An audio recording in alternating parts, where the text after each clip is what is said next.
मीठी मेरे सांवरे की मुरली बाजे, मीठी मुरली बाजे, होकर श्याम की दीवानी राधा रानी नाचे, होकर श्याम की दीवानी राधा रानी नाचे। मीठी मीठी मेरे सांवरे की मुरली बाजे, प्यारी बंसी बाजे, होकर श्याम की दीवानी राधा रानी नाचे, होकर श्याम की दीवानी राधा रानी नाचे।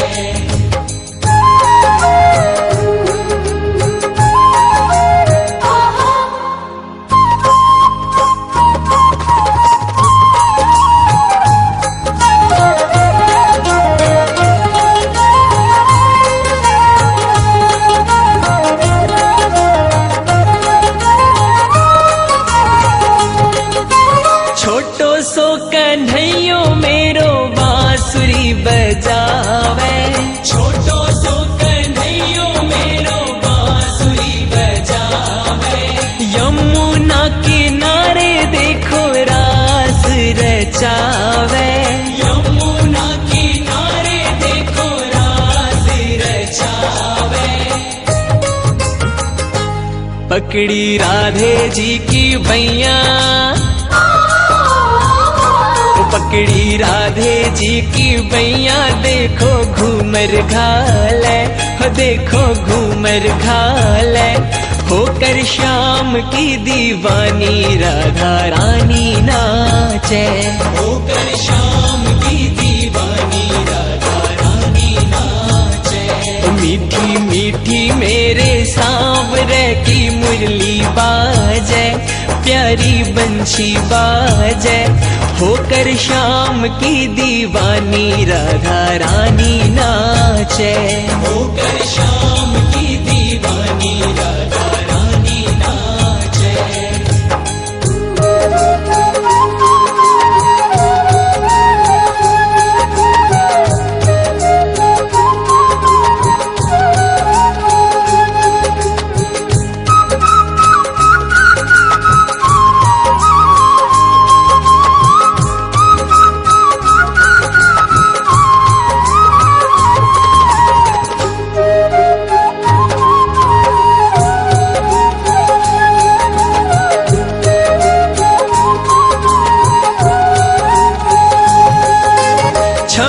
छम बाजे देखो राधे की पैजनिया, छम छम बाजे देखो राधे की पैजनिया, नाचे रे कन्हैयो मेरो छोड़ के मुरलिया, नाचे रे कन्हैयो मेरो छोड़ के मुरलिया।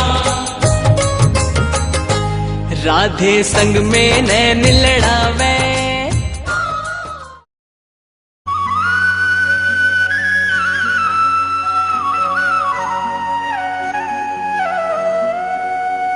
मानो तो मैं गंगा माँ हूँ,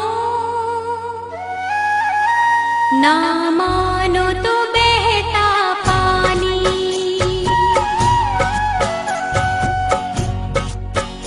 मानो तो मैं गंगा माँ हूँ, ना मानो तो बहता पानी, जो स्वर्ग ने दी धरती को,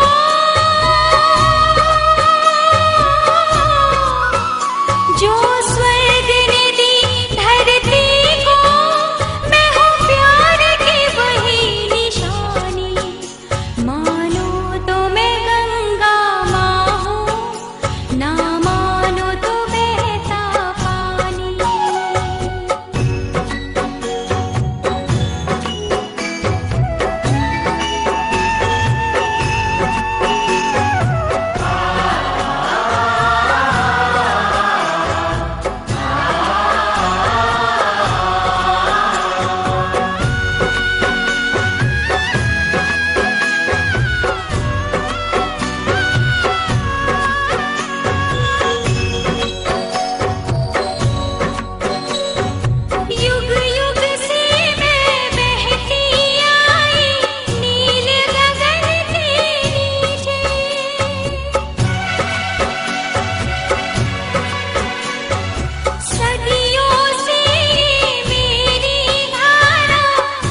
गंगा मैया, मैया, ओ गंगा मैया।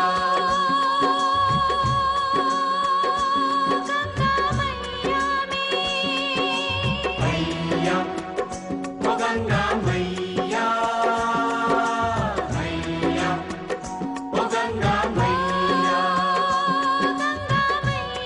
में जब तक के पानी रहे मेरे सजन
के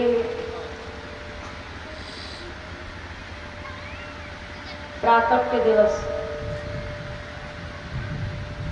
रामनवमी की पावन तिथि है आज।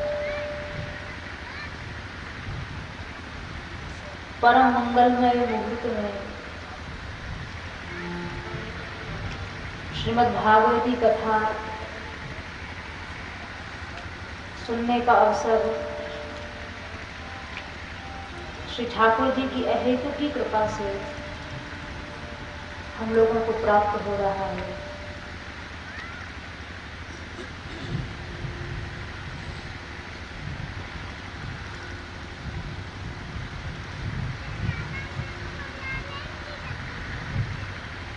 सत्संगति दुर्लभ संसारा, निमिष दंड भर एक मुबारा।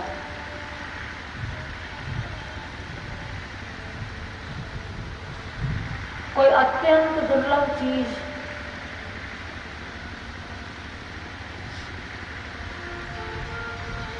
सुलभ होती है संसार में भी, तो उसमें दो चीजें प्रधान होती हैं, व्यक्ति का प्रयास और व्यक्ति का भाग्य। एक प्रसिद्ध वाक्य है, समय से पहले और भाग्य से ज्यादा कुछ भी नहीं मिलता है। लेकिन ये संसार की प्राप्ति में इसकी संगति होती है, सत्संग की प्राप्ति में नहीं। संसार की बहुत दुर्लभ से दुर्लभ वस्तु भी व्यक्ति को उसके भाग्य से, उसके प्रयास से मिल जाती है, किंतु सत्संग की प्राप्ति में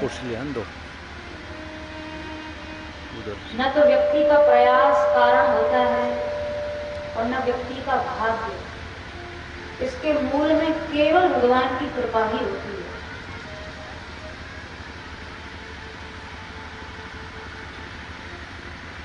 क्योंकि सत्संग की प्राप्ति में भाग्य इसलिए काम नहीं कर सकता है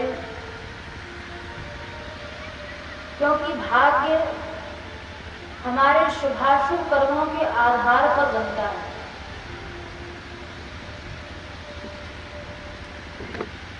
जो हमारे द्वारा किए गए कर्म हैं, अच्छे बुरे कर्म, उनके आधार पर भाग्य की रचना होती है। किंतु सत्संग के संबंध में शास्त्रों में लिखा है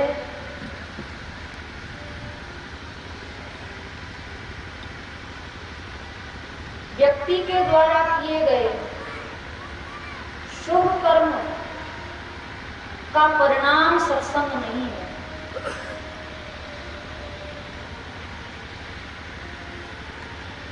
ये तो भगवान ही अपनी ओर से जब जीव के किन्हीं विलक्षण कल्याण संबंधी प्रारब्धों की संरचना करते हैं, तब जीव को सत्संग मिलता है।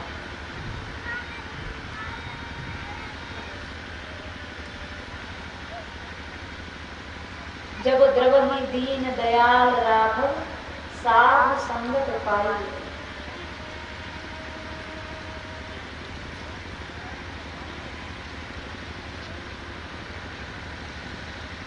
एक होता है सामान्य प्रारब्ध, हमने जो भी अच्छे बुरे काम किए वो जहां जमा हो गए जिस खाते में, और खाते से समय समय पर भोगने के लिए उनका एक एक हिस्सा हमें क्रम से मिलता रहा, वो सामान्य प्रारब्ध है। एक होता है दैवीय प्रारब्ध। श्रीमद् वल्लभाचार्य महाप्रभु ने कहा है, जो लोग जीवन मुक्त भी हो जाते हैं, शुभ अशुभ कर्मों का जिनका संपूर्ण पुंज ही समाप्त हो चुका है, वे भी भगवान से प्रार्थना करते हैं कि हे प्रभु, देखो व्यक्ति को जन्म क्यों मिलता है? क्योंकि उसके कुछ ना कुछ प्रारब्ध शेष है, कर्म शेष है जो भोगने बाकी है, इसलिए शरीर मिलता है। जब कोई कर्म बचेगा ही नहीं तो फिर शरीर मिलेगा क्यों? क्या भोगने के लिए मिलेगा? तो अगर कोई व्यक्ति ऐसी दशा पर पहुंच जाए जहाँ उसके शुभ अशुभ सब कर्म नष्ट हो चुके हैं, यानी जीवन मुक्त स्थिति को प्राप्त हो गया है, ऐसे जीवन मुक्त पुरुष भी भगवान से प्रार्थना करते हैं, विमुक्ताः अपि विग्रहं दृष्ट्वा लीलया हरिं भजन्ति। हे प्रभु, अब आप हमारे दैवीय प्रारब्धों की रचना करिए, दिव्य प्रारब्ध बनाइए, जिन दिव्य प्रारब्धों के माध्यम से मुझे शरीर तो मिले पर उस शरीर से निरर्थक कुछ भी न हो, जो भी कुछ हो वो आपकी भक्ति से संबंधित ही हो। जिस शरीर से अहर्निश भगवत संबंधी कार्य हो रहा है, जैसे साधु संतों का शरीर होता है, महात्माओं का शरीर होता है, ये हमारे तुम्हारे जैसे प्रारब्ध भोगने के लिए नहीं है। जैसे अस्पताल है, अस्पताल में जाता तो रोगी भी है और जाता डॉक्टर भी है। रोगी ठीक होने जाता है और डॉक्टर ठीक करने जाता है। तो हमारा तुम्हारा यहाँ आना तो रोगियों जैसा है और संतों महापुरुषों का आना यहाँ डॉक्टरों के जैसा है। इनके आने डॉक्टर भी जाता अस्पताल ही है, जाता मरीज भी अस्पताल ही है, पर दोनों के जाने जाने में फर्क है। एक ठीक होने जा रहा है, एक ठीक करने जा रहा है। हम सब लोग संसार में जितने बैठे हैं, शुभाशुभ कर्म फल भोगने, हम सब सामान्य प्रारब्ध के कारण काल कर्म स्वभाव गुण मेरा, ये सब हम सामान्य जीवों की स्थिति है। लेकिन जीवन मुक्त कोटि के महात्मा संत पुरुष जो संसार में आते हैं, वो ठाकुर जी की ओर से उनके दिव्य प्रारब्धों की रचना संसारी जीवों के कल्याण के निमित्त की जाती है।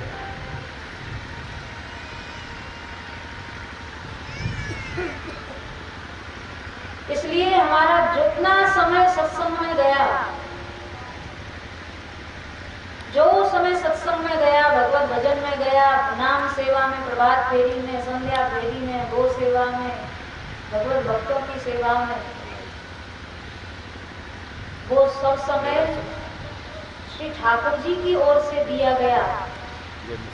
हम सब जीवों के कल्याण के निमित्त दिव्य प्रारब्ध काल होगा। इसलिए सत्संग की प्राप्ति में न मनुष्य का भाग्य मूल में होता है, न व्यक्ति का प्रयास मूल में होता है, केवल और केवल भगवान की कृपा ही मूल में होती है। परीक्षित जी महाराज को श्री सुखदेव जी मिले तो जानते हैं परीक्षित जी वहां क्या कहते हैं? परीक्षित जी महाराज ने सीधे सीधे सुखदेव जी का दर्शन करके एक बड़ी प्यारी बात कही। अहो अद्य वयं ब्रह्मन् सत्सेव्याः क्षत्रबन्धवः कृपया तिथिरूपेण भवद्भीतिर्थकाः कृताः। परीक्षित जी ने सुखदेव जी को देखा तो परीक्षित जी बोले, मैं आंख बंद करके कह सकता हूँ कि आज मेरे ऊपर भगवान की भूरी भूरी कृपा हुई है। सत्संग की प्राप्ति को भगवान की कृपा के मापदंड से ही मापना चाहिए। हम लोग भगवान की कृपा को लौकिक प्राप्ति और लौकिक मूल्यों के आधार पर नापते हैं। बेटा की नौकरी लग गई, धंधा बढ़ गया, हम लोगों की दृष्टि में यही ना भगवान की कृपा है।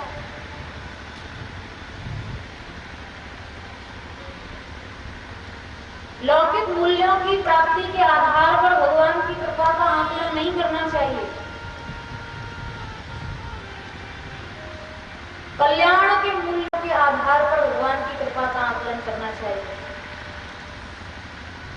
हम अपने कल्याण के संबंध में कितने गंभीर हैं, हम आत्म कल्याण संबंधी विषय को लेकर कितने जागरूक हैं,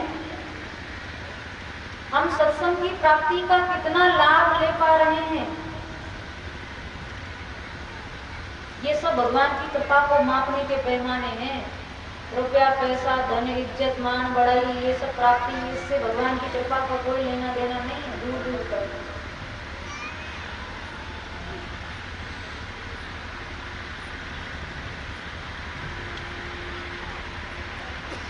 श्रीमद् भागवत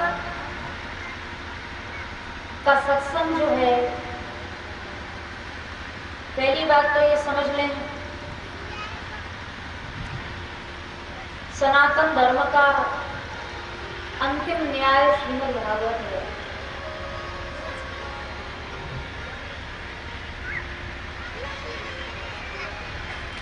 जो श्रीमद् भागवत में जो बात नहीं है वो कहीं नहीं है। अर्थात हम सब जीवों के कल्याण के संबंध में जो रास्ते हो सकते हैं, जो साधन हो सकते हैं, वो सब श्रीमद् भागवत में कहे गए। इसलिए लिखा है किंवा परई। भागवत जी का आश्रय जिसने ले लिया, भागवत जी की कथा का सहारा जिसने पकड़ लिया, अब उसको बहुत कुछ पढ़ने लिखने की आवश्यकता नहीं कि ये ग्रंथ उठाएं, ये शास्त्र पढ़ें। हमारे सनातन धर्म का सबसे उत्तम दार्शनिक ग्रंथ है श्रीमद् भगवद गीता। गीता के 700 श्लोकों का सार है गीता का अंतिम श्लोक। अंतिम श्लोकों में एक श्लोक है, सर्वधर्मान परित्यज्य माम एकम शरणं व्रज। भगवान का अंतिम उपदेश है, मेरी शरण में चले आओ। और जो बात गीता के सार के रूप में गीता के अंत में कही है, उस बात से श्रीमद् भागवत की शुरुआत होती है। इसलिए सनातन धर्मावलंबियों का अंतिम न्याय सुनाने वाला ग्रंथ श्रीमद् भागवत है।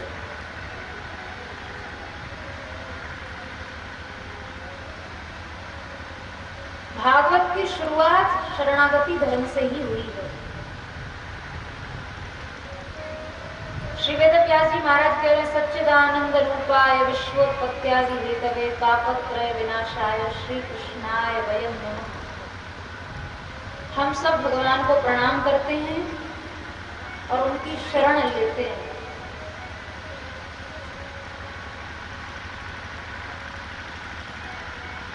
क्योंकि भैया तापत्रय विनाशाय, संसार में जितने भी प्रकार के ताप हैं, उन समस्त तापों से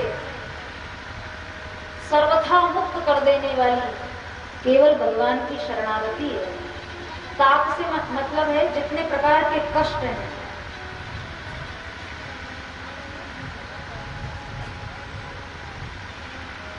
संसार एक क्लेशों का समुद्र है। कोई कहे भाई दुख मिलते ही क्यों है यहाँ? पिताजी भगवान ने कहा दुख खा ले। अच्छा बताइए, पुस्तकालय में क्या मिलेगा? पुस्तक ही तो मिलेगी, भोजन थोड़ी मिलेगा। भोजनालय में क्या मिलेगा? भोजन मिलेगा। औषधालय में क्या मिलेगा? औषधि मिलेगी, दवाई मिलेगी। और दुखालय में क्या मिलेगा? दुख ही मिलेगा। एक शब्द में गीता जी में भगवान ने संसार का स्वरूप कहा, दुखालय। ये दुख का घर है। यहाँ आप सुख की प्राप्ति के लिए चाहे जितने गधे बैल की तरह जुटे रहो, डोलते रहो, घूमते रहो, यहाँ सिवाय दुख के कुछ मिलना नहीं है।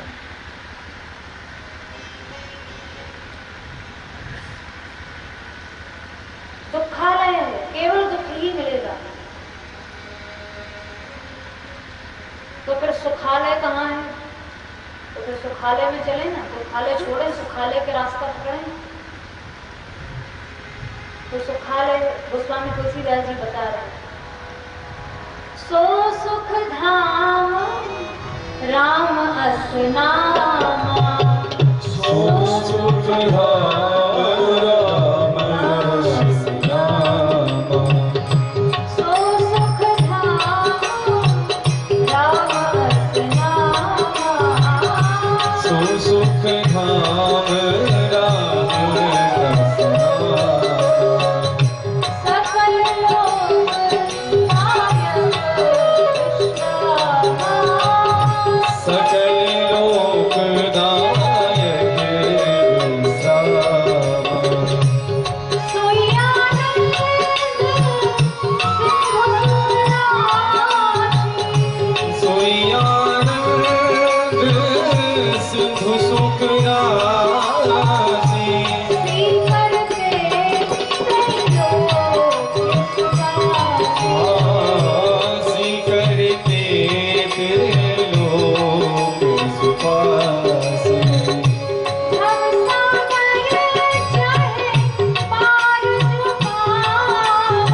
सागर से पार होने वाले को नौका का आश्रय लेना जरूरी है। विकराल संसार सागर के क्लेशों से, भयों से, चिंताओं से मुक्त होने के लिए राम कथा की, कृष्ण कथा की नौका में बैठ हुआ। संसार सागर है, दुखों का सागर है, क्लेशों का सागर है। सागर क्यों कहा? जैसे सागर में कभी देखा हो तो बड़ी ऊंची ऊंची लहरें उठती हैं। कभी कभी तो ऐसी लहरें उठती हैं, ऐसा लगता है जैसे आसमान छू लेंगे और दूसरे क्षण गायब। ऐसे संसार सागर जो है ना, इसमें निरंतर उथल पुथल होती रहती है। कभी तो कोई व्यक्ति ऐसे सोचता रहे हमारे जैसा तो कोई सुखी नहीं, तो कहो तो करोड़पति अगले दिन रोड़पति हो जाएगा। तो जैसे सागर का स्वरूप स्थायी नहीं है, ऐसे ही संसार में जो भी हमें सुख का आभास हो रहा है, प्रतीति हो रही है, भ्रम हो रहा है, ये स्थायी नहीं है।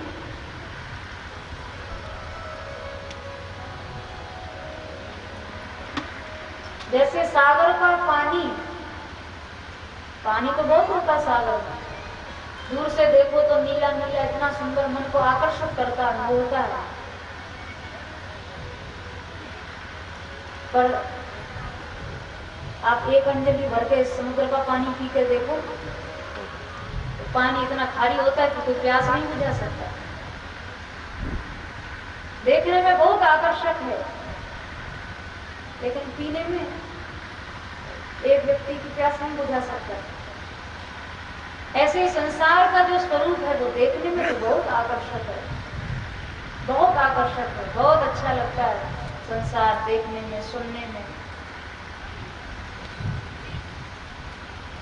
किंतु ये सुंदर संसार आज तक किसी जीव की तृप्ति कर सका है, या किसी की इच्छाएं पूर्ण हो गई हो, किसी का मन धन से भर गया हो, सम्मान से भर गया हो। आकर्षक ही है, तृप्ति कारक नहीं है। जैसे सागर की लहरें चंद्रमा को देखकर उठती हैं, ऐसे ही संसार रूपी सागर की लहरों का संबंध हमारे मन रूपी चंद्रमा से है। शंकराचार्य भगवान ने कहा, मन एव मनुष्याणाम कारणम बंध मोक्षयोः। हमारा मन ही है जो संसार में कभी हमें सुख का अनुभव कराता है, कभी दुख का अनुभव कराता है। सुख दुख किसी परिस्थिति का नाम नहीं है। सुख दुख केवल हमारे मन की मानी हुई एक वृत्ति है, केवल हमारे मन की मान्यताएं हैं। सुख और दुख कोई परिस्थिति नहीं है। सुख और दुख, अब जैसे बारिश हो जाए,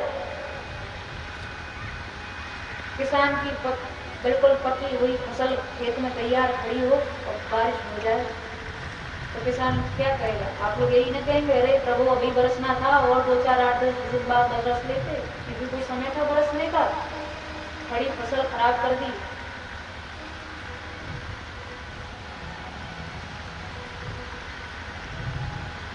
और वही फसल जब लगाई जा रही हो और कब पानी न पड़े तो तब पानी पड़ जाए तो किसान क्या करेगा? वाह प्रभु, बड़ी कृपा करी आपने, बड़े अच्छे समय पर बरसे। और उसी समय किसी कुम्हार ने चाक से अपने बढ़िया बर्तन सूखने के लिए निकाल कर रखे हों, तो कुम्हार क्या कहेगा? इसी समय बरसना था। अब किसी एक व्यक्ति के लिए तो वही पानी बरसना सुख का कारण हो गया, किसी दूसरे व्यक्ति के लिए वही पानी बरसना दुख का कारण हो गया। पानी तो एक ही, काम तो एक ही हो रहा, बरस रहा है।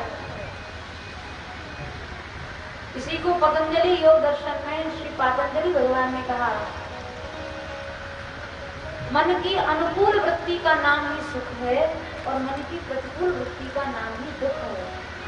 हमारे मन ने जो चाहा वो हुआ तो सुख है, और मन जो नहीं चाहता था वो हो गया तो वही दुख है।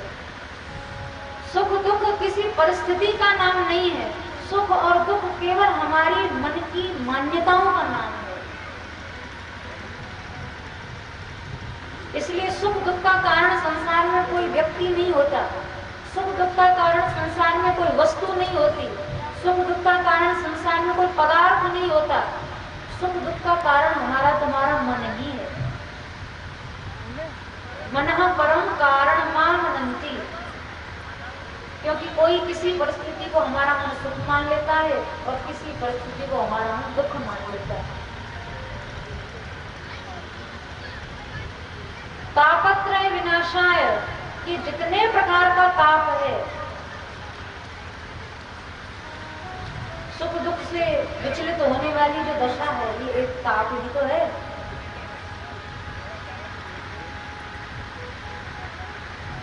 उस ताप का विनाश करने वाले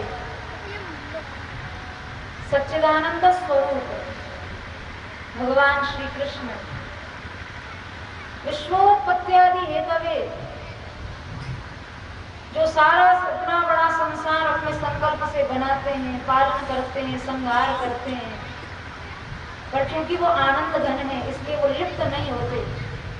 अपने से बनाते हैं, अपने से पालन करते हैं, अपने में लय कर लेते हैं।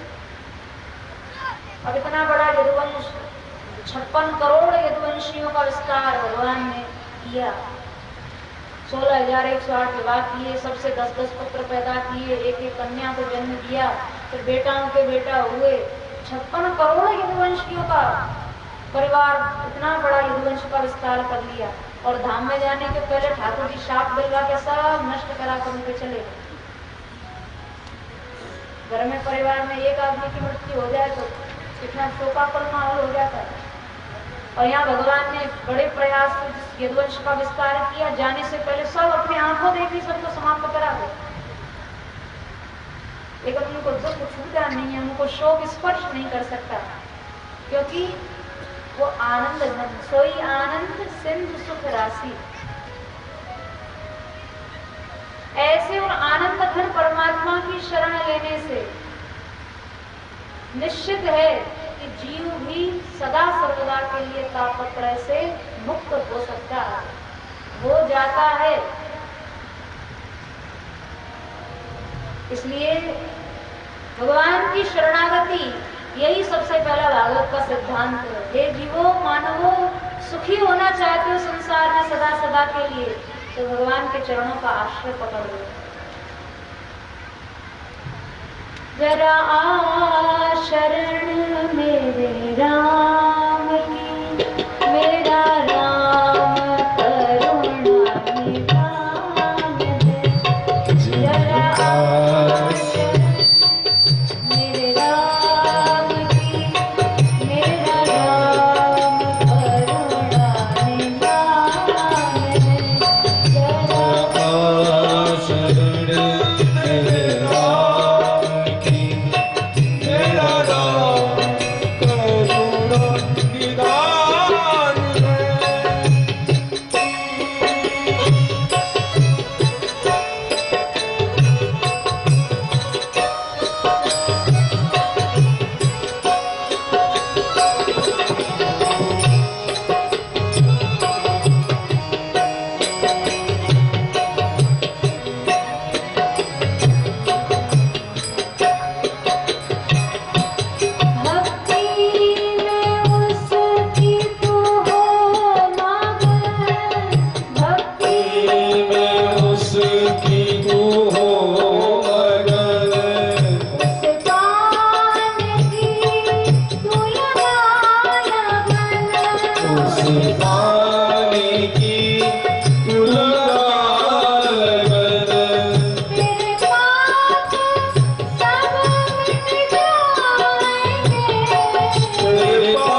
राम का ओ बन गया भगवान का।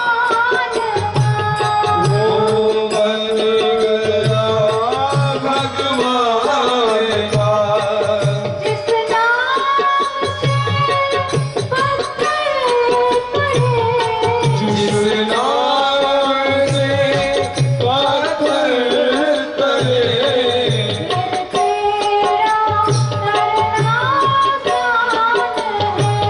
मेरे तेरा करना आसान है। तेरा तेरा मेरा नाम करना आसान है। मेरा राम करुणा निधान है। मेरा नाम कृपा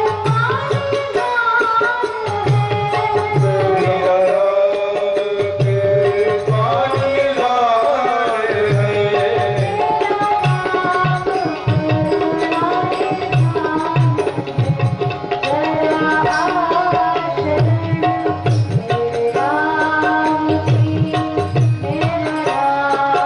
है।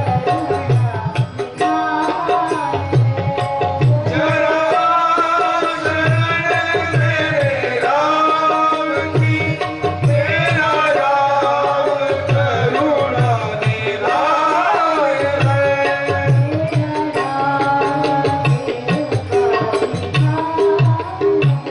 मेरा राम कृपा निधान है।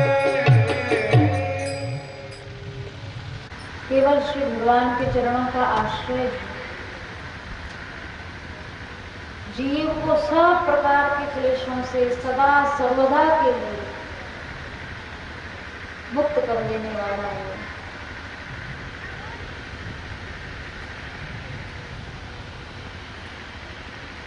किंतु इसको जीव का दुर्भाग्य ही कहना चाहिए। इतने पर भी हम लोग दुखालय से निकलना नहीं चाहते हैं। सुख की प्राप्ति की आशा में जीवन निकल जाता है। सुख की भ्रांति में जीवन निकल जाता है, लेकिन जीव को वास्तविक और शाश्वत सुख की प्राप्ति बिना भगवान के आश्रय के होती नहीं।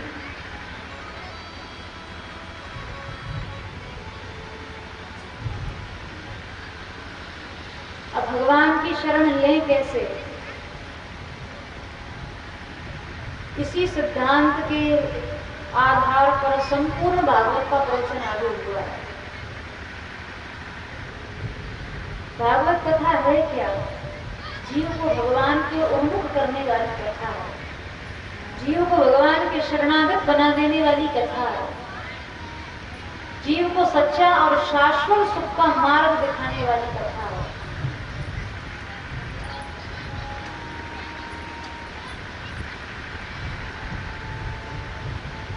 भारतवर्ष में एक बहुत पवित्र और बड़ा मंगलमय स्थान है नैमिषारण्य।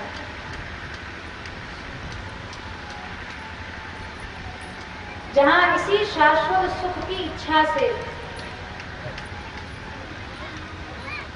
जैसे आप और हम लोग बैठ के कथा कह रहे सुन रहे हैं, ऐसे 88,000 महात्माओं ने हाथ में जल लेकर नैष्ठिक ब्रह्मचर्य का व्रत लिया कि हम विवाह नहीं करेंगे और मानव जीवन का जो सर्वोत्तम उद्देश्य है, सर्वोत्तम लक्ष्य है, भगवत प्राप्ति, उसके लिए यहीं बैठकर सूत जी के श्रीमुख से कथा सुनेंगे। शास्त्रों में नैष्ठिक ब्रह्मचर्य व्रत की बड़ी महिमा है। नैष्ठिक ब्रह्मचर्य व्रत किसे कहते हैं? जो बालक ब्रह्मचर्य अवस्था से सीधे संन्यास ले ले, गृहस्थ आदि के चक्कर में न पड़े, जिसके मन में इतना प्रबल वैराग्य हो जिसे संसार के दूषित विषयों से इतनी घृणा हो जाए कि उसको भगवत प्राप्ति के अतिरिक्त और कोई दूसरा लक्ष्य दिखाई ही न दे, और इस लक्ष्य की प्राप्ति के लिए जो सुदृढ़ होकर ब्रह्मचर्य से सीधे संन्यास आश्रम को ग्रहण कर लेते हैं, किसी जीव को मृत्यु के अवसर पर, जाबाली उपनिषद में लिखा है, यद हरे प्रव्रजे तद हरे प्रव्रजे, जिस समय वैराग्य हो तत्काल बिना किसी की सलाह लिए संसार छोड़ के जीव को भजन का मार्ग पकड़ लेना चाहिए। ऐसे परिव्राजकाचार्य थे सुखदेव जी महाराज, जन्म लेते ही संन्यास को भाग गए थे। सुखदेव जी का जन्म हुआ, 12 साल बाद तो गर्भ से निकले मैया के, और नालो छेदन भी नहीं हुआ था। विष्णु पुराण में लिखा है, नाल को कंधे पर पटक के, और माँ बाप सामने खड़े हैं, और सुखदेव जी महाराज संन्यास के लिए जंगल में जा रहे हैं दौड़ते हुए। अब जिस माँ ने 12 साल तक जिस बालक को गर्भ में रखा, जो बाप 12 साल से प्रतीक्षित है कि इस गर्भ से बालक कब निकलेगा, और वो बालक पैदा होते न माँ को देते न बाप को देते, सीधे संन्यास को चला जाए, माँ बाप को कितना दुख होगा। वेदव्यास जी महाराज साक्षात भगवान के 24 अवतारों में एक अवतार हैं, पर सुखदेव जी जैसे पुत्र को पाकर पुत्र मोह जाग गया, बेटा बेटा कह के रोने लगे व्यास जी। विरह कातर आज हाव, विरह से वाणी लड़खड़ाने लग गई व्यास जी महाराज की, बेटा कहाँ जा रहे हो, कहाँ भाग रहे हो। एकमात्र पुत्र, वो भी जन्म लेते ही संन्यास को भाग गया।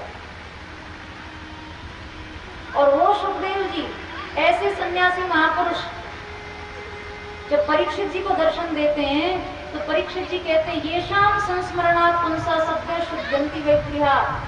आप जैसे महापुरुष को दिखाई देने की बात तो दूर, अगर कहीं दुनिया के लोक के किसी कोने में बैठा हुआ व्यक्ति सुखदेव जी जैसे महापुरुष परिव्राजकाचार्य संत की याद भी कर ले, तो तत्काल इस प्रपंची से प्रपंची जीव का भी तत्काल कल्याण हो जाता है।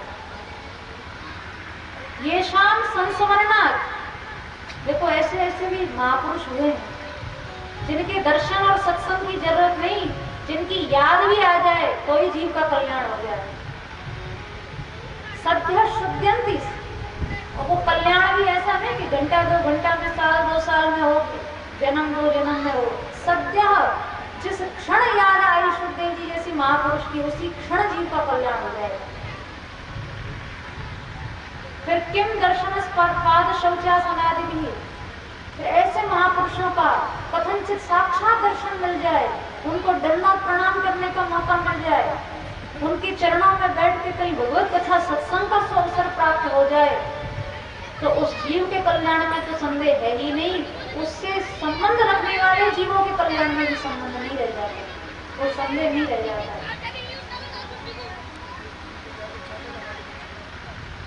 कहने का अभिप्राय यह है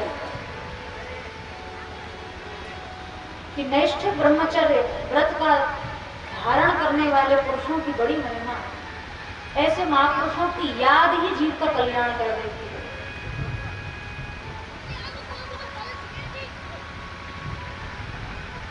क्योंकि स्वामी जी विराजे हुए हैं, ये सब वही पवित्र आत्माएं हैं जिनकी स्मृति मात्र से जीव का कल्याण पक्का है, निश्चित है।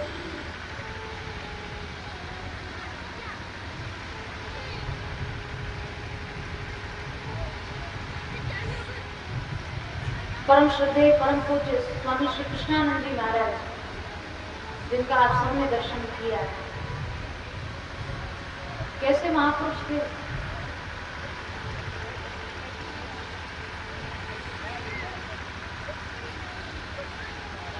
ये वही कोटि के महापुरुष हैं जिनकी स्मृति ही जीव का कल्याण कर देने वाली है।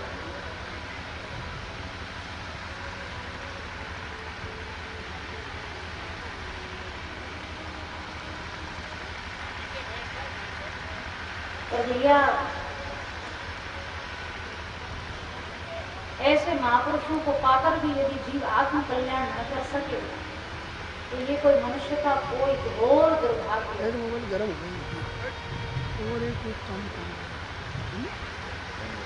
इसी को श्रीमद् भागवत जी में शौनक जी ने कहा, मंदाहस मंद मतयो मंद भाग्या। कलयुग का व्यक्ति शरीर से आलसी, बुद्धि से आलसी और भाग्य से भी गया बीता। ये मंद भाग्य होना क्या है? सामर्थ्यवान सत्पुरुषों को, महापुरुषों को पाने के बाद भी आत्म कल्याण की इच्छा न हो, यही सबसे बड़ा दुर्भाग्य है। भगवान को प्राप्त करने वाले महापुरुषों को पाने के बाद भी हमें भगवत प्राप्ति की इच्छा न जगे, यही सबसे बड़ा दुर्भाग्य है।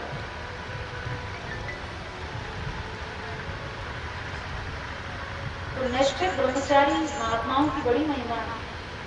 और नैमिषारण्य में ऐसे एक नहीं, दो नहीं, 88,000 निष्ठित ब्रह्मचारी बैठे हुए हैं, जिन्होंने ये संकल्प कर लिया है कि सांसारिक प्रपंचों से सर्वथा मुक्त रहकर अब केवल भगवत कथा के आश्रय से हम केवल भगवान को पाएंगे। और उन सब के मुखिया महापुरुष श्री शौनक जी महाराज कथामृत रसास्वाद कुशल शौनको ब्रवीत। वो श्री शौनक जी महाराज उन 88,000 ऋषियों की ओर से जिज्ञासा करते हैं सूत जी महाराज से, 6 प्रश्न करते हैं। सूताक्षाही कथासारम मम कर्ण रसायनम।